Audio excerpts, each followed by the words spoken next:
Oke, Assalamualaikum warahmatullahi wabarakatuh. Waalaikumsalam warahmatullahi wabarakatuh. Selamat pagi teman-teman. Hari ini kita akan membahas tentang penggunaan media sosial untuk perpustakaan. Kenapa kita membahas jaringan informasi itu melalui media sosial? Karena sebagaimana kita ketahui bahwa sekarang yang namanya kerjasama, ya, kolaborasi, kemudian simpul-simpul jaringan itu bisa bekerja sama secara online. Dan salah satu media yang bisa kita pergunakan yaitu melalui media sosial. Ya, tadi saya sudah memberikan link materi yang yang akan kita bahas, gitu ya. Itu sudah dibaca?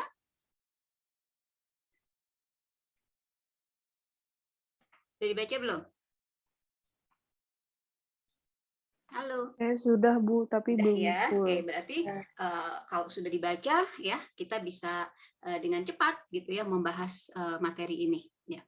Oke, sebelumnya saya ingin menceritakan dulu bahwa artikel dengan judul optimalisasi penggunaan media sosial untuk perpustakaan ini saya tulis di tahun 2016 ya. Data-data yang ada di sini ya tentu saja seperti Anda bisa lihat ya di paragraf awal pendahuluan itu data tentang penggunaan media sosial, penggunaan internet ya di masyarakat kita itu adalah data dari tahun 2016. Nah, data terbaru tentang penggunaan internet, penggunaan media sosial di masyarakat itu bisa dilihat di artikel-artikel saya yang terbaru ya di tahun 2021 2020 gitu ya. Di artikel ini kenapa saya memaparkan ini sekarang, karena materi yang ada di dalamnya itu masih sangat relevan. Ya, materi yang ada di dalamnya itu masih sangat relevan, sementara datanya itu kita skip. Anda kalau misalnya ingin melihat data bagaimana perkembangan sekarang, Anda bisa lihat di artikel saya yang terbaru ya, data-datanya ya. Oke, kita akan mulai. Penggunaan media sosial ini memang sudah menjadi gaya hidup. Perpustakaan sebagai lembaga penyelenggara layanan informasi harus dapat menyesuaikan dengan perubahan ini. Saat ini, oke, ini masih ada yang baru masuk ya, oke. Saat ini telah banyak perpustakaan yang mempergunakan media sosial, namun belum banyak perpustakaan yang dapat memanfaatkan media sosial tersebut secara optimal. Ya, nah di sini kita akan mencoba membahas ya bagaimana sebuah perpustakaan itu bisa secara optimal ya mempergunakan media sosial gitu ya, karena sebagaimana kita ketahui mungkin sekarang ini banyak atau mungkin hampir semua perpustakaan memiliki media sosial gitu ya, tetapi banyak juga ya perpustakaan yang hanya memiliki akun media sosial tapi dia tidak mempergunakan media sosial itu gitu ya secara optimal, sehingga apa namanya ya, account hanya tinggal sebuah account gitu ya, tidak berusaha untuk mengeksploitasi bagaimana memanfaatkan media sosial ini untuk pelayanan misalnya ya, untuk mempromosikan sesuatu gitu ya berkaitan dengan perpustakaannya, memperkenalkan apa yang ingin diperkenalkan, apa yang ingin diinformasikan kepada halayak gitu ya, terutama kepada target market atau pengguna perpustakaan tersebut ya, atau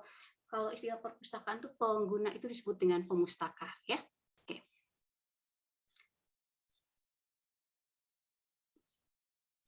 Nah, iya bisa dilihat di sini bahwa saat ini telah banyak perpustakaan yang mempergunakan media sosial untuk mendukung layanannya. Namun demikian, masih banyak perpustakaan yang belum optimal mempergunakan media sosial tersebut. Sebagai contoh di sini ada sebuah hasil survei di UK, USA, dan juga India terhadap 497 responden, di mana 70% dari responden tersebut ya responden ini adalah orang-orang yang ada di perpustakaan, gitu ya. 70% perpustakaan itu telah mempergunakan perpustakaan. Ya, dari 497 responden tadi mengemukakan bahwa 70% perpustakaan itu telah memiliki media sosial. Ya. Namun, ya dari jumlah tersebut 60% memang telah mempergunakan perpustakaan ini lebih dari 3 tahun, dan 30%-nya itu 30%-nya itu sudah mempergunakan media sosial dengan mengupdate status di media sosial itu setiap hari. Ya, nah sisanya tidak secara rutin setiap hari mengupdate status atau mengupdate informasi di media sosial, gitu ya.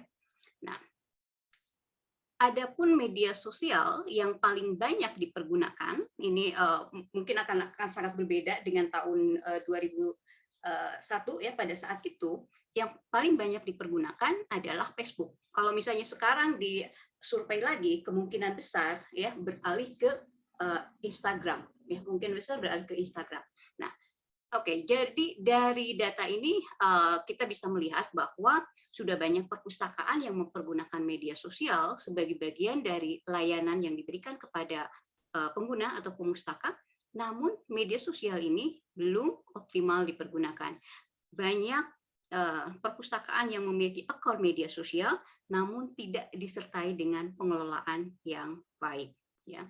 Nah, apa itu media sosial? Ya, ini mungkin Anda juga sudah tahu ya bahwa media sosial adalah penggunaan platform media baru yang mensyaratkan adanya komponen dan saluran komunikasi publik yang ditandai dengan adanya aktivitas online. Jadi di sini ada media baru, kemudian ada aktivitas online. Tentu saja kalau misalnya kita berbicara tentang media baru, ini bisa jadi sangat subjektif, ya, karena kadang-kadang sesuatu yang kita anggap baru itu ternyata bagi orang lain tidak sesuatu yang baru, gitu ya. Kalau misalnya pengetahuan kita itu tidak diupdate, gitu ya. Jadi kadang-kadang kita berbicara tentang media baru itu harus tidak apa namanya, belum tentu bahwa itu memang betul-betul baru. Siapa tahu kita itu baru mendengar, sementara teknologinya sendiri sudah berkembang lama, gitu ya, sehingga ketika berbicara media baru kita harus menyebutkan media barunya itu apa, gitu ya. Kalau dalam hal ini tadi medianya adalah media sosial yang tentu saja ada aktivitas online di dalamnya, ya. Nah, media sosial ini mencakup struktur sosial di mana di dalamnya orang-orang dapat saling berinteraksi dan berkolaborasi di antara satu dengan lainnya. Menurut Ron Jones, ada 4 jenis media sosial. Ya. 4 jenis itu adalah, yang pertama social news, yang kedua ada social sharing, yang ketiga ada social networking, dan yang keempat ada social bookmark, ya, bookmaking. Nah, oke. Apa perbedaan di antara 4 tersebut? Yang pertama, apa yang disebut dengan social news, ya. Social news ini menyediakan fitur berita di mana pembacanya dapat memilih dan memberikan komentar pada berita tersebut, ya, secara langsung. Berita yang paling banyak dipromosikan, ya, kan suka ada tuh berita yang dipromot atau berita yang menjadi hot issue, gitu ya, yang pada saat itu menjadi berita yang hangat, itu biasanya tampil di halaman muka, gitu ya, di halaman awal, gitu ya. Nah, ada banyak contoh dari social news, ya, antara lain mungkin Anda pernah dengar Dick, Spin, Newsfine, dan Bullhead, yaitu ada semuanya di dalam artikel saya, ya. Kemudian jenis media sosial yang kedua itu adalah social sharing. Social sharing ini menyediakan fitur untuk membuat atau mengunggah, mengupload, gitu ya, membagikan foto, membagikan video, gitu ya, dengan orang lain. Contoh dari platform social sharing ini adalah ada Flickr, mungkin Anda juga penggunanya ya, Flickr, kemudian ada Snappies, kemudian ada YouTube, ya. Apalagi contohnya di sini ada Jamkat, ya. Nah, kemudian yang ketiga itu adalah social network. Social network ini memberikan kesempatan kepada orang-orang untuk mengikuti update informasi dengan update informasi antara satu orang dengan orang lain. Contoh dari social network atau jejaring sosial ini adalah Facebook. Mungkin sudah banyak dari Anda yang saat ini sudah beralih ya, tidak mempergunakan Facebook tapi Anda mempergunakan Instagram, Anda mempergunakan Twitter, Anda mempergunakan TikTok gitu ya. Nah, kemudian LinkedIn ya untuk jejaring sosial profesional, mungkin Anda juga penggunanya ya, LinkedIn. Kalau dulu ada MySpace gitu ya, sekarang masih ada nggak ya MySpace? Atau sebelumnya ya, sebelum ada Facebook itu ada namanya Friendster, tapi udah nggak ada sekarang ya. Dulu sebelum Facebook itu ada Friendster. Nah, kemudian berkembang ke Facebook gitu ya. Kemudian ada Instagram dan lain-lain. Ya. Nah, kemudian yang berikutnya ya, jenis media sosial yang berikutnya adalah social bookmaking. Ya. Di sini kita dapat menemukan website ya, bookmark dan informasi yang menarik. Kita dapat menyimpan bookmark online dan mengaksesnya dari manapun ya, dan membagikannya dengan yang lain. Contohnya adalah Delicious, kemudian Peps, kemudian Stumble Upon, Bookmark ya, Diku ya, itu adalah contoh-contoh dari media sosial dalam kategori social bookmaking ya.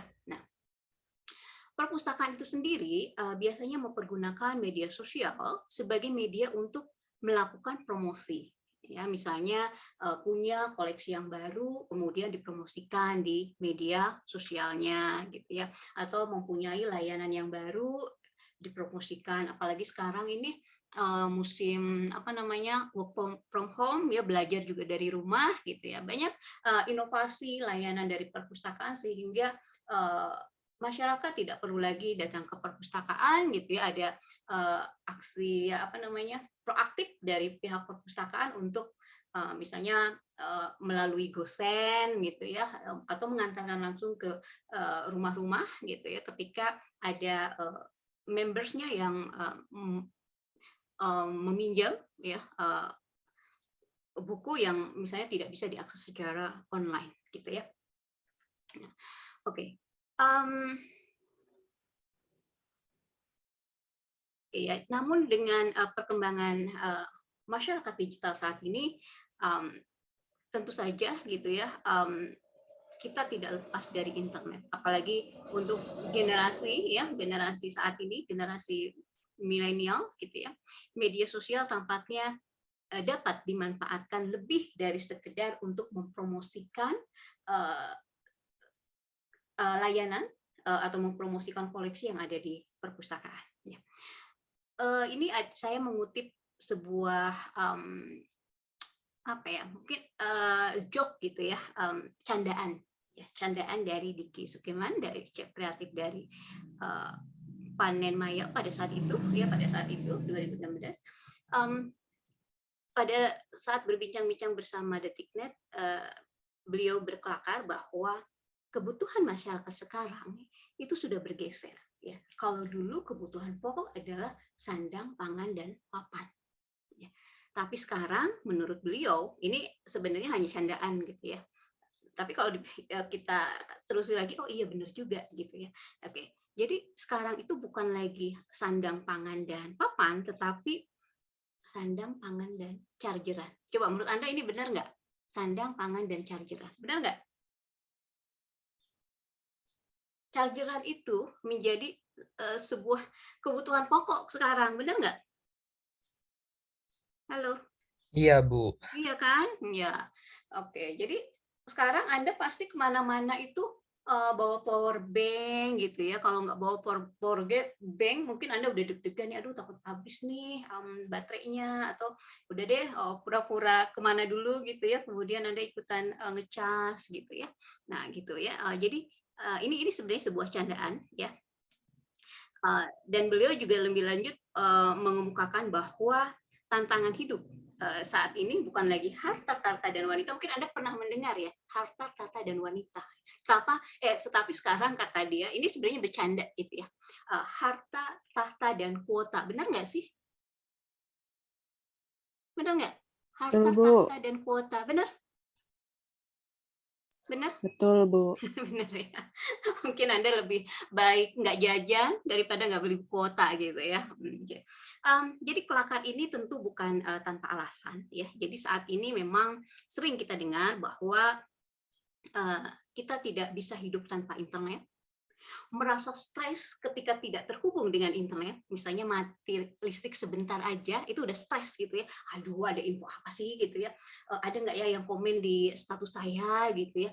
Aduh, sekarang yang lagi apa namanya trending di YouTube apa ya gitu ya. Jadi ketika kita tidak bisa mengakses internet, itu ada sebuah apa ya rasa stres, rasa khawatir gitu ya bahwa mungkin akan ketinggalan berita gitu ya. Nah, tentang hal ini kalau misalnya Anda tertarik gitu ya bagaimana seseorang gitu ya bisa merasa stres ketika tidak terhubung dengan internet, Anda bisa membaca artikel saya yang lain ya. Judulnya itu Internet Addiction, Lifestyle or Mental Disorder ya. Itu sebuah kajian fenomenologis ya. Jadi yang saya kemukakan di sana bukan dari sudut pandang psikologi atau dari sudut pandang kesehatan, tetapi ini dari sudut pandang orang awam, di mana kebiasaan kita ya menjudge seseorang itu ya tanpa misalnya didiagnosa dulu kan. Kalau misalnya dokter itu mengatakan seseorang itu addicted itu artinya kecanduan, itu kan ada diagnosanya secara kedokteran, secara psikologis. Tapi kalau secara orang awam kayak kita gitu ya, kita cukup mendengar dia itu dari pagi sampai pagi itu nggak bisa lepas tuh dari gadget gitu ya, terus aja main game gitu ya. Kemudian kita langsung menjudge gitu ya, oh dia kecanduan game, dia kecanduan internet. Itu orang awam gitu ya. Nah, kalau orang kedokteran nggak seperti itu gitu ya, untuk menunjukkan bahwa seseorang itu kecanduan itu ada diagnosanya. Nah, saya itu dari sudut pandang gitu ya, orang awam ketika orang itu menjudge seseorang ketika misalnya, aduh saya tiap hari itu kalau nggak ada, kalau internet mati itu stres segala macam gitu ya, sehingga kita menyebutnya itu adalah kecanduan gitu, kecanduan internet nih. Nah, kalau misalnya Anda ingin tahu ya tentang itu lebih lanjut, ada artikel saya yang judulnya tadi Internet Addiction, Lifestyle or Mental Disorder, a Phenomenology Study, yaitu artikel saya, salah satu artikel saya yang mendapatkan best paper ya, best paper di sebuah international conference. Nah, kalau artikel ini nih, artikel yang sedang kita bahas ya tentang perpustakaan ini, waktu itu ada seminar ya, seminar di kampus kita di Vkom. Kemudian dipilih kebetulan artikel saya yang kepilih untuk apa namanya dipresentasikan gitu ya, artikel ini di apa namanya, bukan panel sih, kayak keynote-nya gitu, jadi kepilih untuk keynote-nya gitu. Jadi artikel ini nggak jelek-jelek amat saya. Oke. Itu ya, jadi nah sebagai contoh lagi ya, bagaimana kita stres gitu ya, atau kita mementingkan gadget, kita mementingkan kuota gitu dibandingkan misalnya jajan, dibandingkan misalnya makan ya. Bisa kita lihat ketika misalnya kadang-kadang kita lupa bawa dompet, ya, kita lupa bawa dompet, kayaknya kalau lupa bawa dompet, walaupun di dompet itu ada KTP, ada SIM, ada uang banyak gitu ya, tapi kok rasanya nggak sesetres ya ketika HP ketinggalan. Ya, mungkin kalau HP ketinggalan kita buru-buru pulang ke rumah gitu ya, bawa gitu. Tapi kalau santai kalau misalnya dompet yang ketinggalan, santai aja. Benar nggak? Ada nggak seperti itu? Benar nggak? Iya, Bu. Iya ya, jadi candaan tadi ada benernya juga walaupun hanya sebuah candaan gitu ya. Nah itu salah satu contohnya bahwa kita ternyata lebih khawatir ketinggalan gadget, ketinggalan HP dibandingkan ketinggalan dompet gitu ya. Atau contoh lainnya, ketika ada di dalam sebuah ruangan pertemuan, ya, mungkin ya salah satu yang kita dekati adalah posisi duduk yang dekat dengan colokan. Benar nggak? Benar nggak? Betul, Ibu. Iya Bu, Kalau biar mudah candaan kita memecah. kan apa kalau yang di sekolah yang nyontek-nyontek apa namanya posisi menentukan prestasi ya gitu kan. Kalau misalnya temennya bisa dicontekin tuh nilainya bagus gitu kan, ada candaan gitu kan, posisi menentukan prestasi. Kalau sekarang ini ada kita bisa lihat gitu ya bahwa colokan itu menentukan posisi. Jadi posisi duduknya itu kita pasti cari yang ada colokan yang kita bisa ngecas gitu ya. Itu apa namanya? Ya salah satu dampak ya bagaimana sebuah teknologi gitu ya bisa berdampak terhadap perilaku kita, terhadap kebiasaan kita ya. Nah, jadi melihat kenyataan seperti itu artinya kan ada perubahan perilaku dari masyarakat. Nah, karena ada perubahan perilaku dari masyarakat, tentu saja perpustakaan harus menyesuaikan ya dengan perubahan tersebut. Oke. Tapi tentu saja ya kondisi ini memberikan perpustakaan juga untuk menjadi lebih inovatif ya. Salah satunya adalah dengan mempergunakan media sosial dengan apa namanya secara lebih efektif. Oke.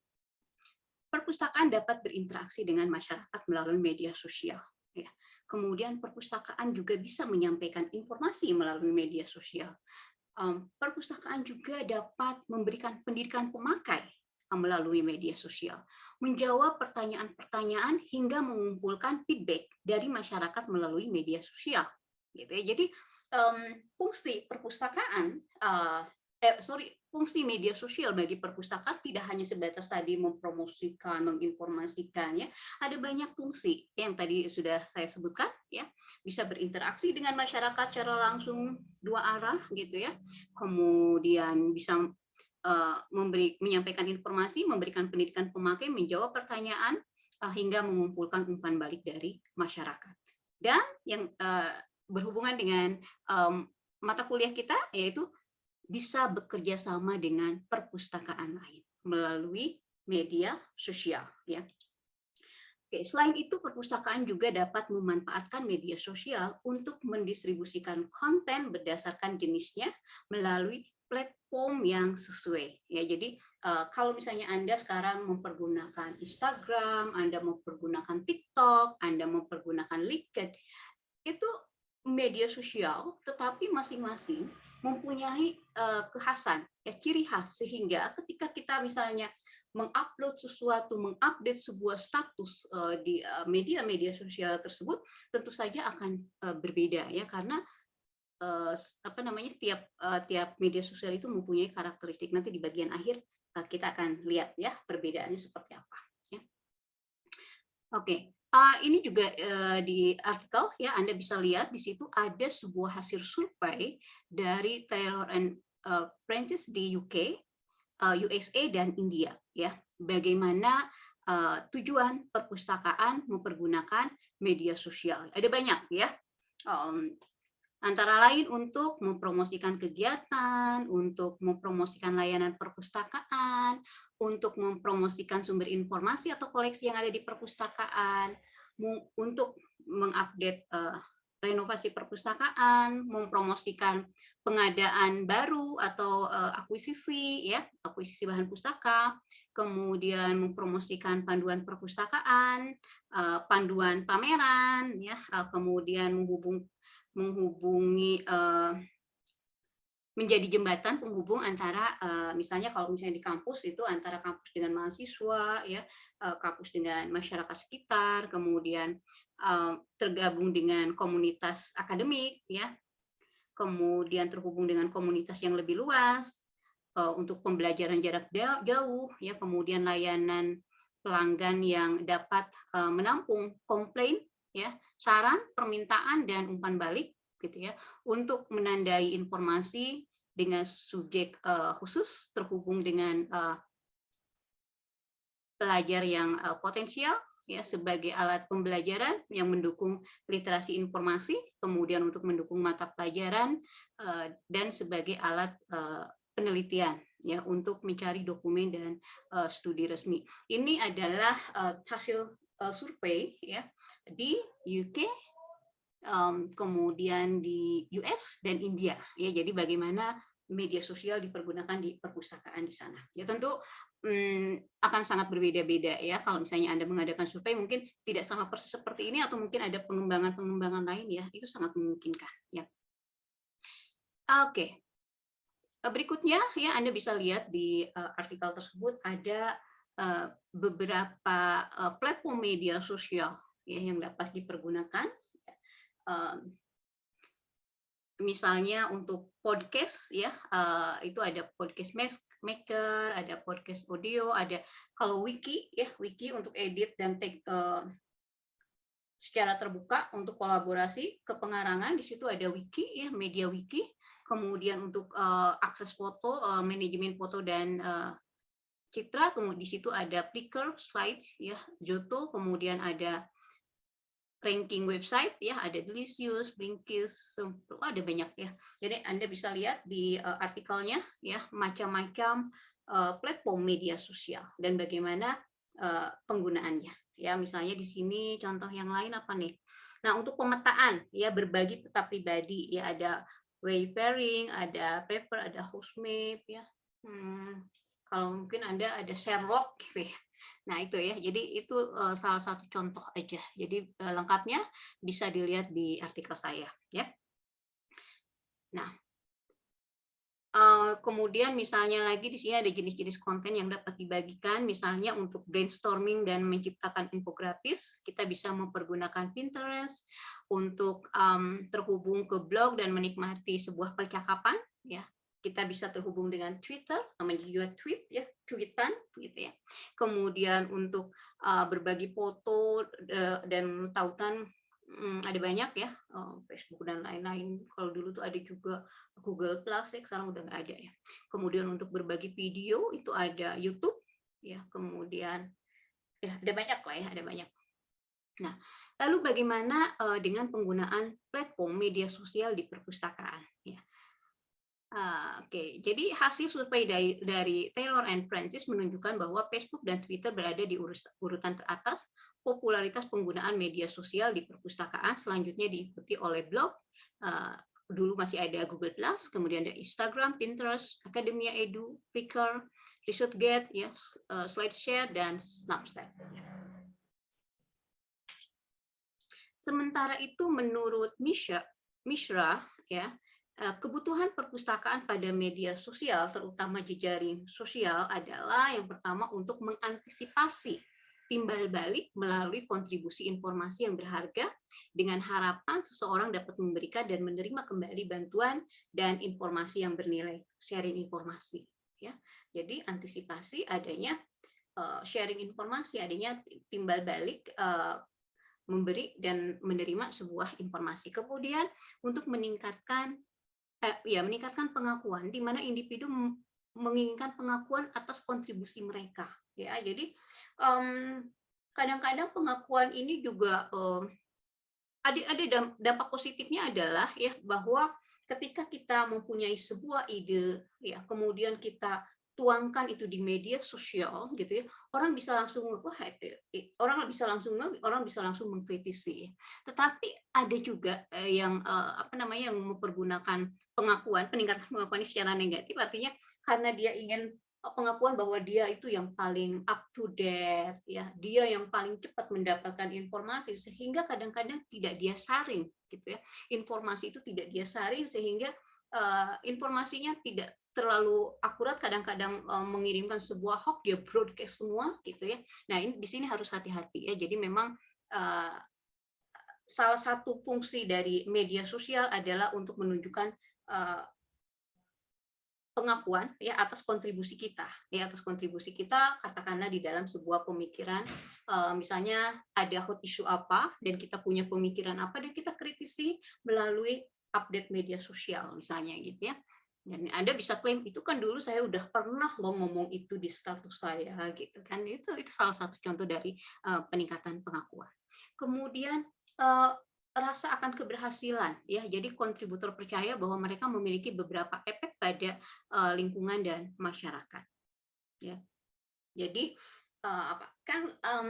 saya pernah bilang kalau misalnya nggak mau pamer, itu jangan jangan pakai media sosial. Kenapa? Karena di dalam media sosial itu kita memamerkan sesuatu, kita mempertunjukkan sesuatu ya, entah itu ide, entah itu kalau yang senang foto-foto ketika traveling gitu kan, Anda menunjukkan itu artinya kan Anda pamer gitu ya. Nah, termasuk juga menunjukkan kecerdasan Anda yang melalui pemikiran kritis Anda yang Anda ungkapkan di media sosial. Ya. Kemudian ada partisipasi pengguna. Di sini kita tentu saja bisa berpartisipasi lebih dalam ya dengan mempergunakan media sosial gitu ya. Kemudian merangkul kepercayaan publik, ya, merangkul kepercayaan publik, kemudian terlibat dalam perubahan.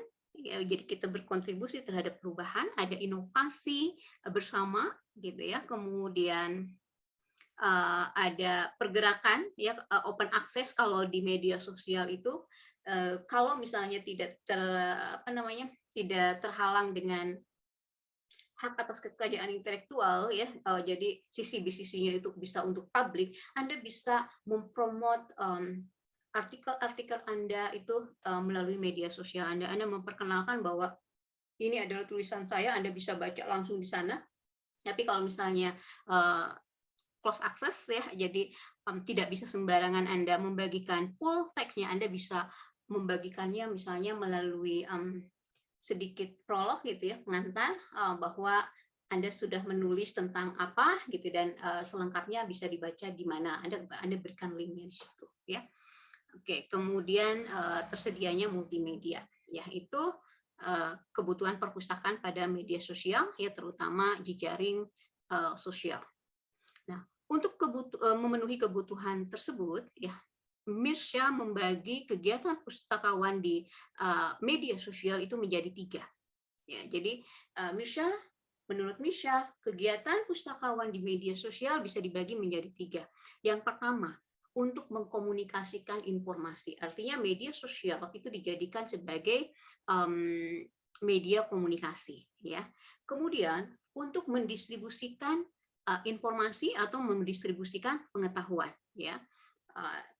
Jadi menyebarkan pengetahuan. Kemudian yang berikutnya adalah untuk mengorganisasikan pengetahuan, ya, knowledge managementnya di situ ada, ya. Nah, dalam mengkomunikasikan informasi, pustakawan secara konsisten terhubung dan berinteraksi dengan seluruh pihak yang berkepentingan dengan membangun iklim kolaborasi online.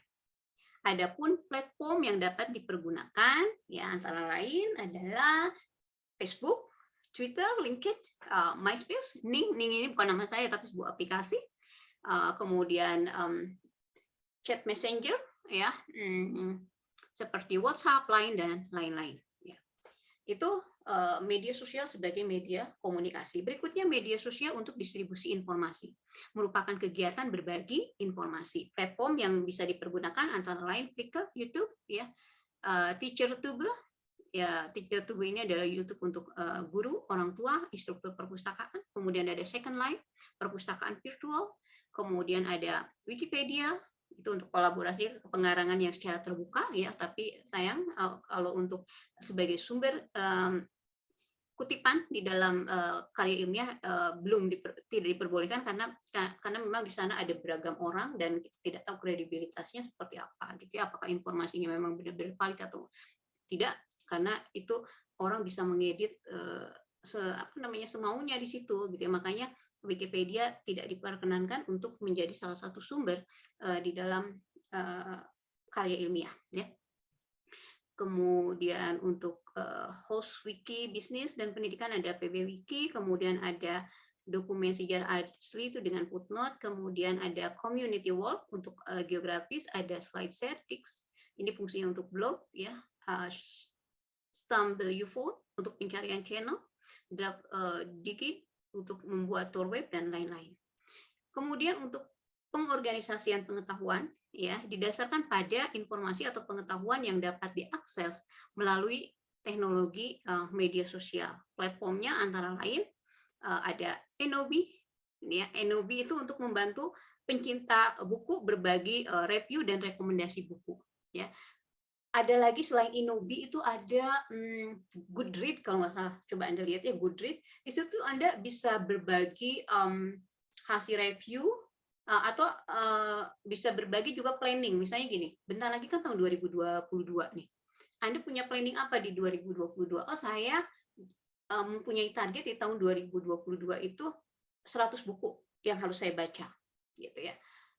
Kemudian itu kan challenge-nya, kemudian bacaannya tentang apa saja, dan Anda bisa berkomunikasi dengan pencinta baca lainnya, gitu ya, yang punya hobi baca lainnya, untuk untuk misalnya saling men-challenge ya, atau berbagi hasil review dan lain-lain ya.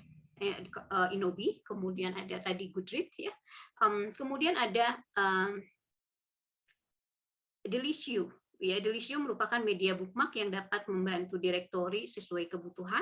Kemudian ada NetPages, ini untuk membuat public page yang dapat dilihat oleh semua orang. Ada Keynote yang merupakan media referensi atau layanan untuk layanan referensi, tetapi Keynote ini sudah tidak beroperasi lagi ya sejak tahun 2013, tapi pernah ada gitu ya, pernah ada. Kemudian ada Library, ini untuk merupakan jejaring sosial untuk menghubungkan perpustakaan dengan Amazon. Kemudian Library of Congress, lebih dari 200 perpustakaan di dunia. Kemudian ada Radio Us, ini merupakan site untuk sosial pengkatalogan. Jadi sebenarnya khusus untuk perpustakaan pun ada media sosialnya ya.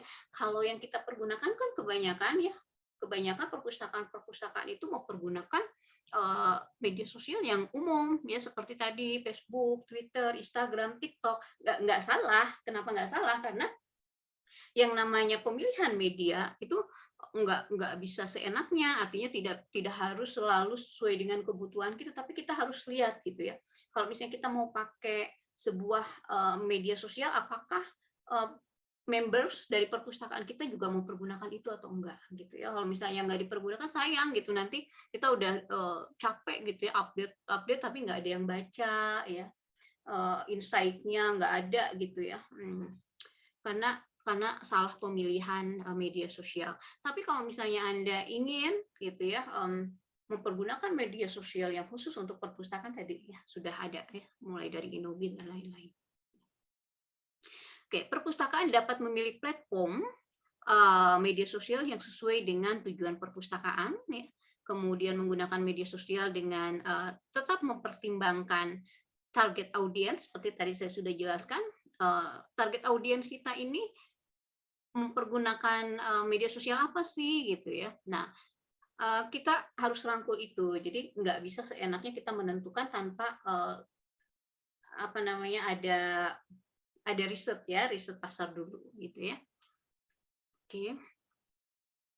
Dalam hal ini perlu dilakukan kajian terlebih dahulu ya, jenis platform yang banyak dipergunakan oleh target audiens perpustakaan, agar informasi yang disajikan di media sosial dapat sampai kepada target audiens. Ya. Ini ada beberapa manfaat penggunaan media sosial di perpustakaan, antara lain dapat meraih target audiens yang lebih luas dengan biaya yang murah. Ya. Kemudian dapat meningkatkan interaksi dengan masyarakat, dapat meningkatkan penggunaan perpustakaan melalui promosi di media sosial, dapat meningkatkan kolaborasi dengan berbagai pihak sesuai dengan layanan perpustakaan.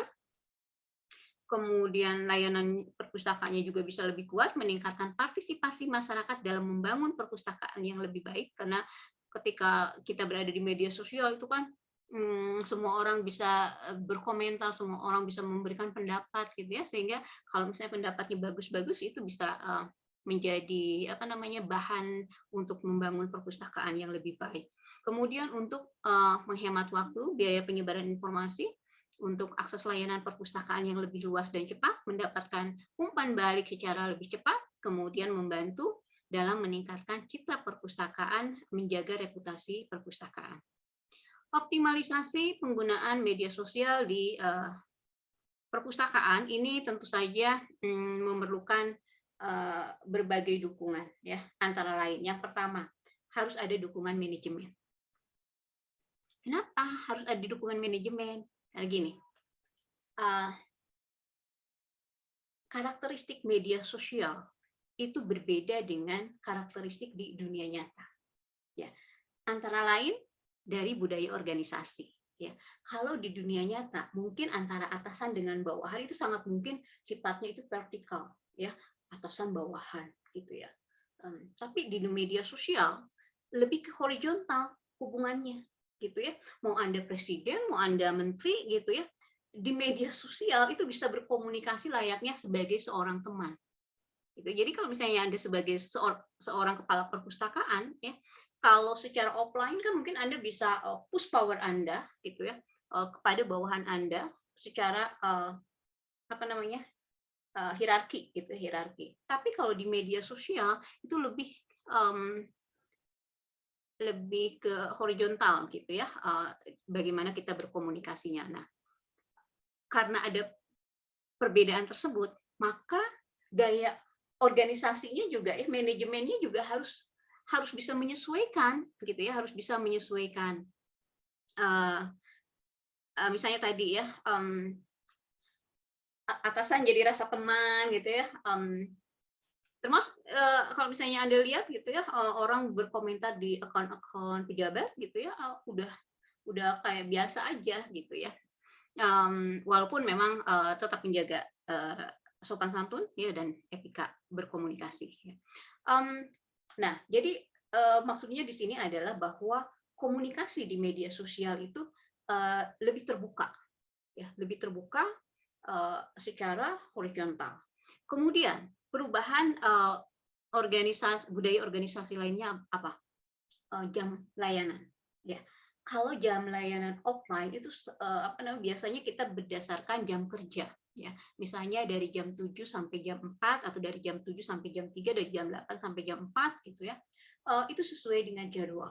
Tetapi ketika perpustakaan bergabung dengan media sosial, sangat mungkin orang meminta layanan di luar jam kerja yang biasa, ya, sehingga ini berpengaruh terhadap budaya organisasi. Jadi jam layanan itu menjadi lebih fleksibel ya untuk layanan di media sosial. Ya, kecuali Anda di deskripsi ya Anda sebutkan bahwa layanan hanya akan dilayani gitu ya pada jam kerja dari jam sekian sampai jam sekian. Kalau misalnya Anda mengirimkan email atau memberikan direct message, memberikan komentar yang memerlukan respon cepat, tetapi di luar jam kerja, kami akan membalasnya di hari berikutnya. Misal seperti itu bisa kita cantumkan di deskripsinya, ya. Tetapi memang ya kalau misalnya kita bergabung dengan media sosial, jam kerjanya pun menjadi lebih fleksibel.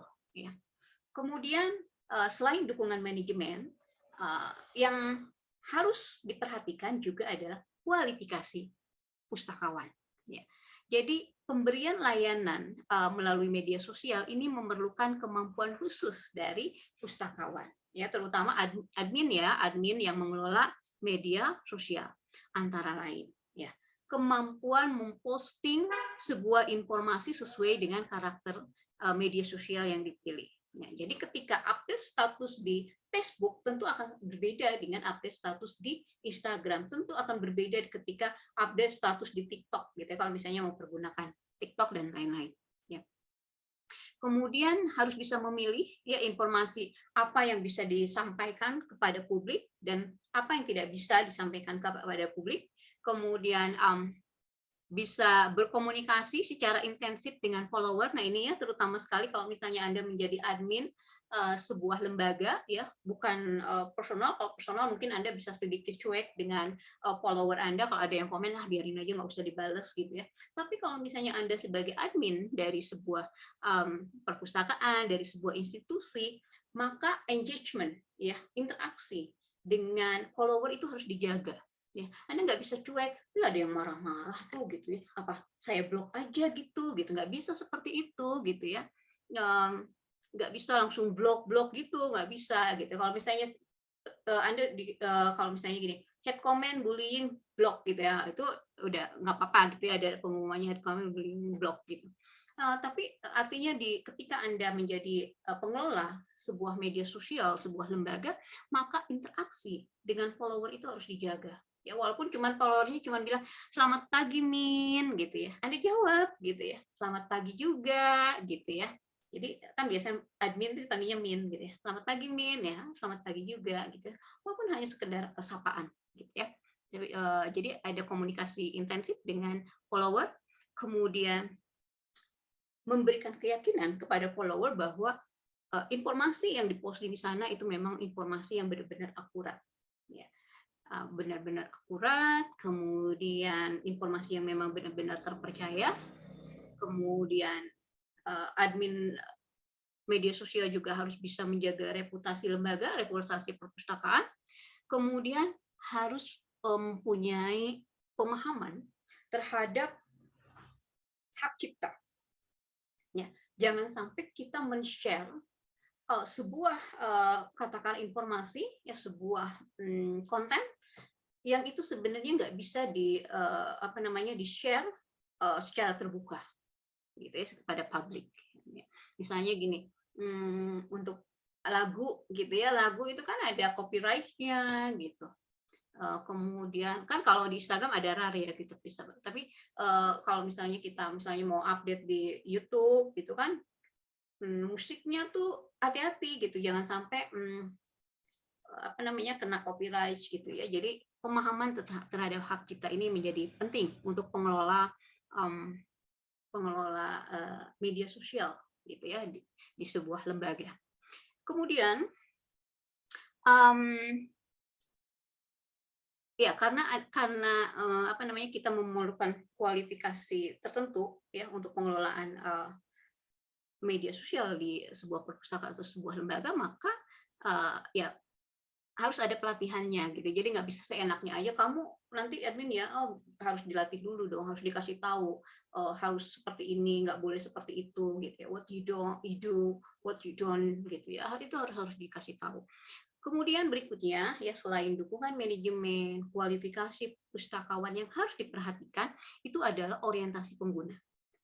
Perpustakaan perlu memahami harapan pengguna ketika pengguna terhubung dengan akun media sosial kita, ya. Ketika pengguna terhubung dengan media sosial dari sebuah lembaga atau sebuah perpustakaan misalnya, ya. Apa saja harapan tersebut? Harapannya antara lain ya, bahwa ketika terhubung dengan media sosial biasanya pengguna itu menjadi lebih kritis ya. Dia bisa mengungkapkan pendapat mungkin secara lebih bebas dibandingkan secara face to face. Ya, itu ya. Jadi biasanya di media sosial orang itu menjadi lebih kritis, kemudian perpustakaan juga menjadi lebih terbuka ya, update gitu ya, lagi rapat atau apa gitu ya, lagi ada kegiatan apa nih, itu kan jadi lebih terbuka, kemudian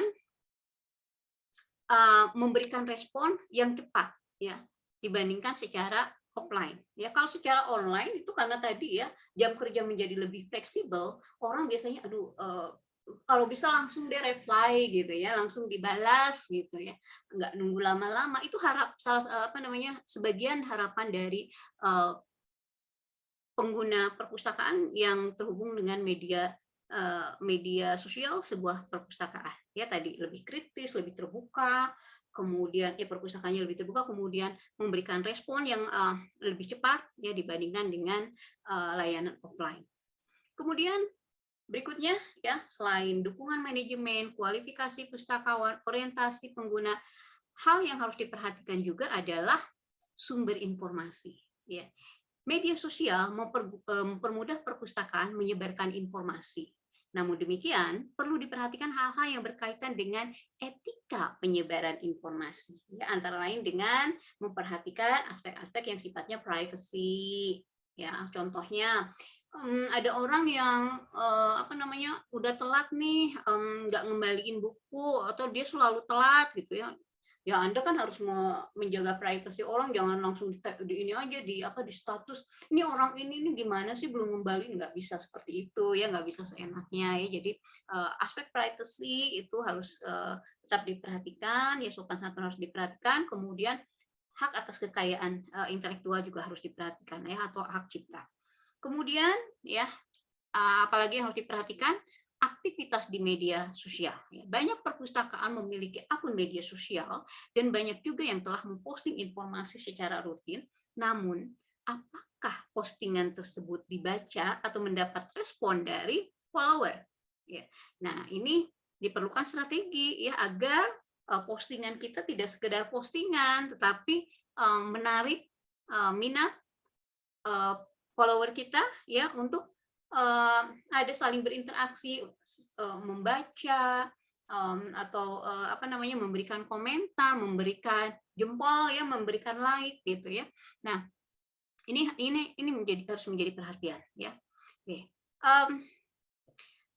Di artikel saya itu ada sebuah contoh ya, bagaimana perbedaan ya, kita berkomunikasi melalui berbagai platform media sosial.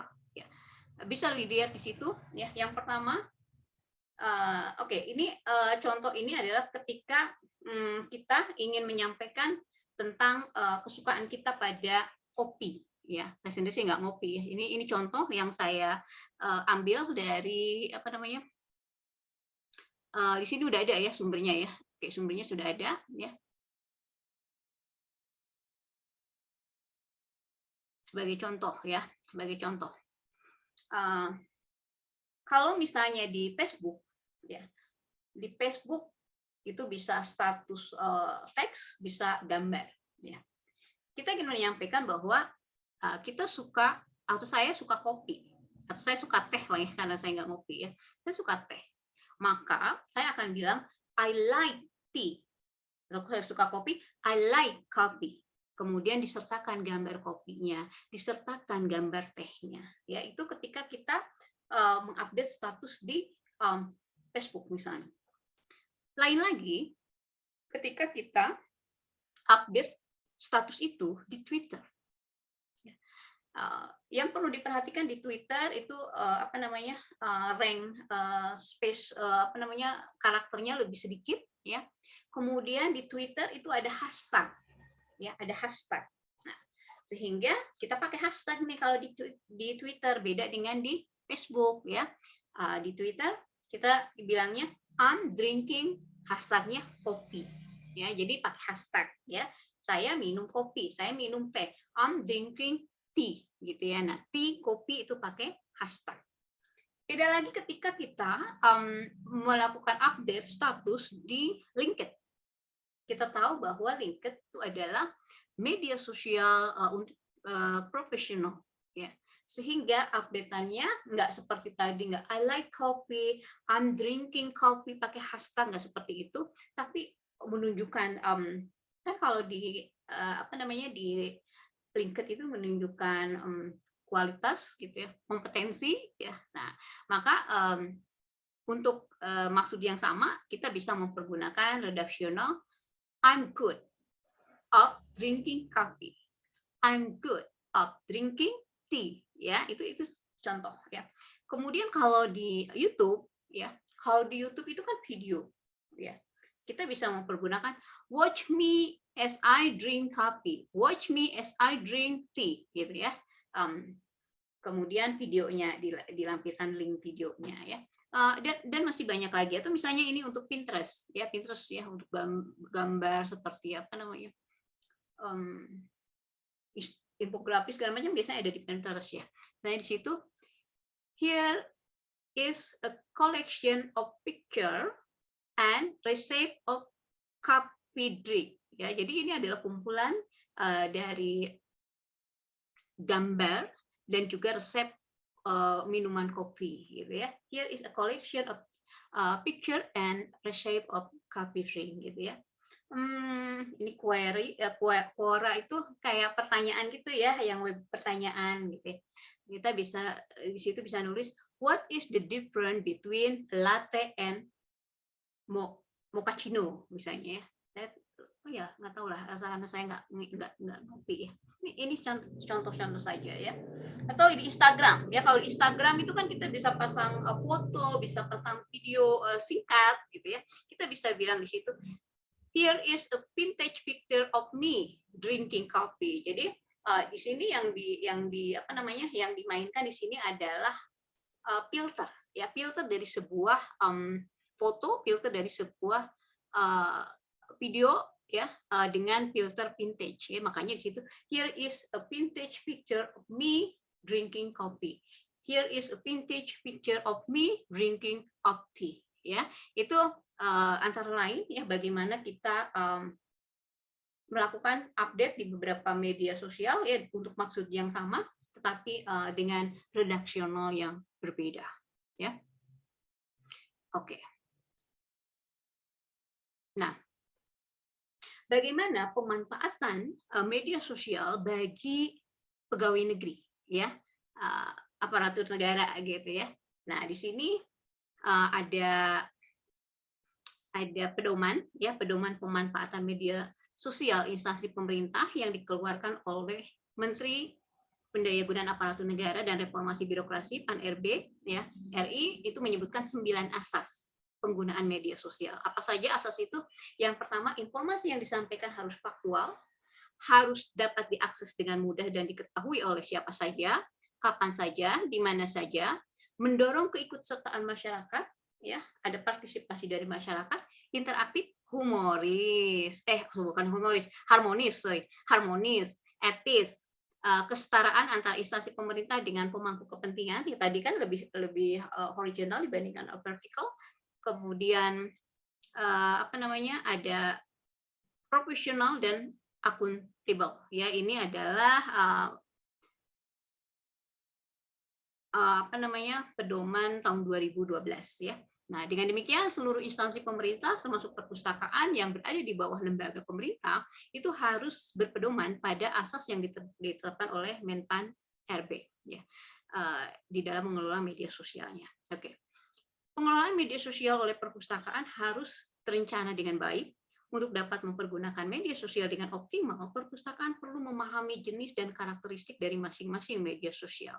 Pemahaman terhadap jenis dan karakteristik media sosial ini akan membawa perpustakaan mampu mengidentifikasi jenis konten yang dapat dibagikan dalam sebuah platform media sosial, ya. Yang platform media sosial yang dipilih. Oke. Selanjutnya, perpustakaan dapat memilih satu atau beberapa jenis media sosial. Ya, pemilihan jenis media sosial ini didasarkan pada kebutuhan perpustakaan dan hasil analisa jenis media sosial yang banyak dipergunakan oleh target market atau target pemustaka atau target penggunanya. Ya. Dan hal terpenting yang harus disadari oleh perpustakaan bahwa penggunaan media sosial membawa konsekuensi komunikasi yang lebih terbuka antara perpustakaan dengan masyarakat. Kemudian pengguna dapat lebih kritis, perpustakaan diharapkan dapat memberikan respon lebih cepat daripada layanan offline. Nah, dengan demikian penggunaan media sosial diharapkan dengan penggunaan media sosial, perpustakaan diharapkan lebih dekat dengan masyarakat ya, dan dapat memberikan pelayanan terbaiknya. Gitu ya. Nah, ini antara lain gitu ya, poin-poin yang ada di dalam artikel saya yang berjudul optimalisasi penggunaan media sosial untuk perpustakaan. Oke, kalau ada pertanyaan silahkan. Ya kan, kalau ada pertanyaan. Dari saya belum ada pertanyaan, Bu. Oke, ya kalau ada pertanyaan silahkan. Dari saya juga belum ada, Bu. Oke, saya absen ya. Oh ya, hari ini bisa absen kan? Bisa, Bu. Ya, kayaknya kemarin itu batasnya itu kan di Rebo gitu ya. Saya nggak bisa ngisi Kemis, jadi saya isinya Rebo. Jadi yang 2 pertemuan itu Anda nggak ngisi. Tanya ibunya deh ya, ibu siapa? Bu Ana ya. Bilang aja hari ini udah bisa ngisi absen, tapi yang 2 minggu kemarin itu gimana gitu ya, karena Anda kan harus ngisi penilaian dan segala macam gitu ya. Oke. Rafli. Rafli nggak ada ya? Masa Rafli mana? Nggak ada. Halo, Retno, Bu. ada? Mau ada pertanyaan nggak? Nggak ada. Rafli nggak ada. Oh, ada. Ada pertanyaan nggak, Rafli? Rafli? Ada pertanyaan nggak? Belum ada, Bu. Belum. Belum ada, Retno? Bu. Retno, Iya, Bu. ada pertanyaan? Belum ada, Bu, dari Oke, saya. Ajri. Belum ada, Bu, dari Oke, saya. Aziza. Dari saya belum ada pertanyaan, Bu. Betarum. Dari Kita- saya belum ada pertanyaan, Bu. Cukup Oke, mudah Dimas. dipahami, Bu. Dimas. Hadir Ibu. Ada pertanyaan nggak? Nggak. Belum ada Faizatun. Ibu. Dari saya juga belum ada, Ibu. Maliha. Dari saya belum ada juga, Ibu. Maula. Maula. Maula. Maula kemana? Muhammad Ajriel. Dari saya belum ada, Bu. Oke. Nabila. Dari saya juga belum ada, Bu. Nabila. Belum, Bu. Osa. Dari saya juga belum ada, Bu. Putri.